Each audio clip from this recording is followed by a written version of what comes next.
Here's how to get more repeat and more referral work for your home service business. Most home service businesses, they're so busy, they're running around chasing customers, trying to find new customers, that when you've done the job, you put your hand out, you get the money, and you're running and you're racing off to try and find a new customer. Well, you need to stop. They say, all these marketing gurus and experts say it's 7 times easier to sell another product or a service to an existing customer because they already know you, like you, and trust you, and then they know that you can do what you say you're going to do, than it is to go out and find a new customer. But most business owners are running around like headless chickens trying to find new customers. So stop. If you want more repeat and more referral work because you're not spending any money on marketing and advertising to find that work, then there's 3 top tips I'm going to give you right now.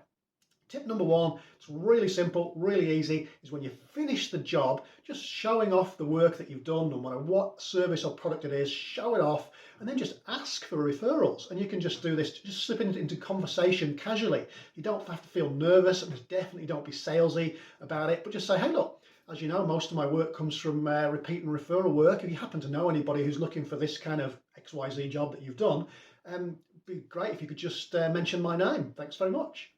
You know what? Because you've asked, it's human nature to want to reciprocate with a, with a result for that. So they might not give you a referral straight away, but it's in the back of their mind. You've planted that seed. So eventually, when they do come across somebody, one of their friends, maybe they're having a barbecue or something like that, and it just comes up in conversation. Oh, hey, XYZ, blah blah blah. I had this done to my property, and you might get that referral. Even better if you can leave them some business cards, something like that. So just ask, and the customer is likely to reciprocate.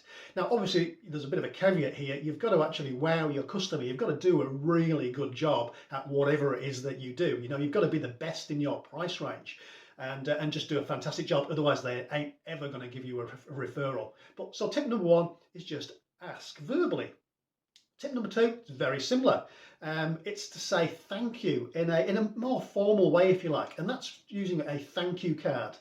Now, I've run multiple home service businesses, and every single service that I did, we left a handwritten thank you card either at the end of the job or we posted it through the mail. And you can get thank you cards really, really cheaply from Vistaprint or your local printers. But the key to this is to do something different, be better than your competition. So handwriting a thank you card stands head and shoulders above everybody else, because who the hell else does that, right? Nobody's really doing it. So what do you say in this thank you card? Well, put it in an envelope, a little card in an envelope. All you've got to say is, hey, Mr. and Mrs. Customer, thanks very much for being my customer. I hope you're happy with XYZ service. And then it's the same script that you said verbally in tip number 1, you repeat in tip number 2. As you may know, most of my work comes from referrals from happy customers like yourself. If you happen to know of anybody who's looking for XYZ service, please either give me one of my cards or mention my name. I'd very much appreciate it. And then put 2 or 3 business cards or vouchers or something like that in the envelope with them. One of the things I used to always do was attach a $1 scratchy lotto ticket, so they have the chance of winning, I think it's up to $10,000. Imagine if somebody won $10,000 off one of those. How many people do you think they'd tell? They'd tell everybody they knew, right? Of course. So again, it's simple. You can also add like a little gift to it. I used to install garage carpet, like a marine garage carpet that was stuck to the concrete, and we were the largest installers of that in the country. And every single garage that we did, bar none, we used to put the handwritten thank you card in the middle of the garage and lean it against a bottle of wine, which had a sticker on the front, which had the thanks very much from the program, blah blah blah. And so as soon as the garage door opened, they couldn't drive their car into the garage because there was sitting a bottle of wine with a handwritten thank you card with a $1 scratchy in it. How much repeat and referral work do you think we got from that? We got loads. You do one house on the street, and before you know it, you've done the next door neighbour on this side, you've done the next door neighbour on that side, and you've done 3 or 4 on the other side of the street. So saying thank you, it costs you just a couple of dollars for a $1 scratchy and a thank you card, and it's amazing what you can get. Okay, so that's tip number 1. Tip number 2. Tip number 3 for repeat and referral work is about repeat work. is getting more and more repeat work. Again, it's easier to sell to an existing customer than it is to go out and find a new customer. And there's easy businesses, and there's more challenging and harder businesses. So the easy businesses is if you've got a repeat service, it's really simple. So what I mean there is if you're a lawn mowing contractor, grass is always growing, so it always needs mowing, right? Same with things like window cleaning, windows get dirty, house cleaning, house washing, roof washing. If it's a repeatable service, you want to be signing that customer up to to an ongoing program, and that can be formal or informal. It can be a formal program where you come around if it's lawns, every week during the summer months, maybe every 2 or 3 weeks in the sort of fall and winter months. Same thing with window cleaning. It could be every 2 or 3 months, and it could be a formal agreement, or it could just be more of an informal agreement. What you think about, when you go and grab your coffee from Starbucks or whatever, you've got your coffee card, or it's a thing on your phone these days, and you scan it, and every 10th one is free, something along those lines. So if it's your window cleaning, it could be every 5th one is free, or get 5 done, you get free window sill or cleaning, something like that. It could be an added bonus or a free offer. Great for those kind of things. A little bit more challenging for, I've heard people say, well, I don't really have a sort of a repeat service.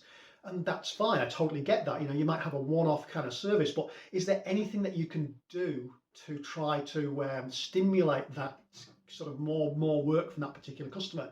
And I've worked with several people that have done that. For example, a concrete driveway installation business. You'd think, well, how on earth are we going to get any repeat work from a concrete driveway? Because you only ever have your concrete driveway or your paths or your patio, poured and done once, right? And that makes total sense. But what this particular company did, they did a joint venture with a house washing, power water blasting company that did driveway cleans, and then they got them going in, like once or twice a year to clean the driveways, clean the paths, and all that sort of stuff. And they got a referral fee, like a little bit of a kickback from that. And that's great customer service, because not only is the company getting some money from that repeat service, they've also set up a referral with the house washing company, so they can refer work backwards and forwards, but also the customer gets to keep their driveway and their patio and their paths looking absolutely perfect all year round, and they don't even have to think about it because these people just go and turn up. We did something very similar with a roof installation company, so long run corrugated iron roofing. They replaced rusty old roofs and looking a bit shitty old roofs. They replaced them and put new ones in. So again, you only get that done probably once every 20 years or maybe more. And these guys had at least a 10-year guarantee, so that you think there's no repeat work. But what they did, they just employed a guy, and he had some roof washing treatment stuff, and he just went around to all the past customers once a year, charged them like $250, $300, and did a roof treatment work. And all it was, spraying the antifungal, anti-mold, anti-moss stuff onto the roof, and just kept it looking, again, really good. So they had one person, I don't even think he was a full-time employee, he maybe worked 3 days a week in the the height of the season and less other times. But they got additional revenue from keeping their roof looking amazing. So again, it's a win-win-win for everybody. Okay, so they're my 3 top tips for repeat and referral work.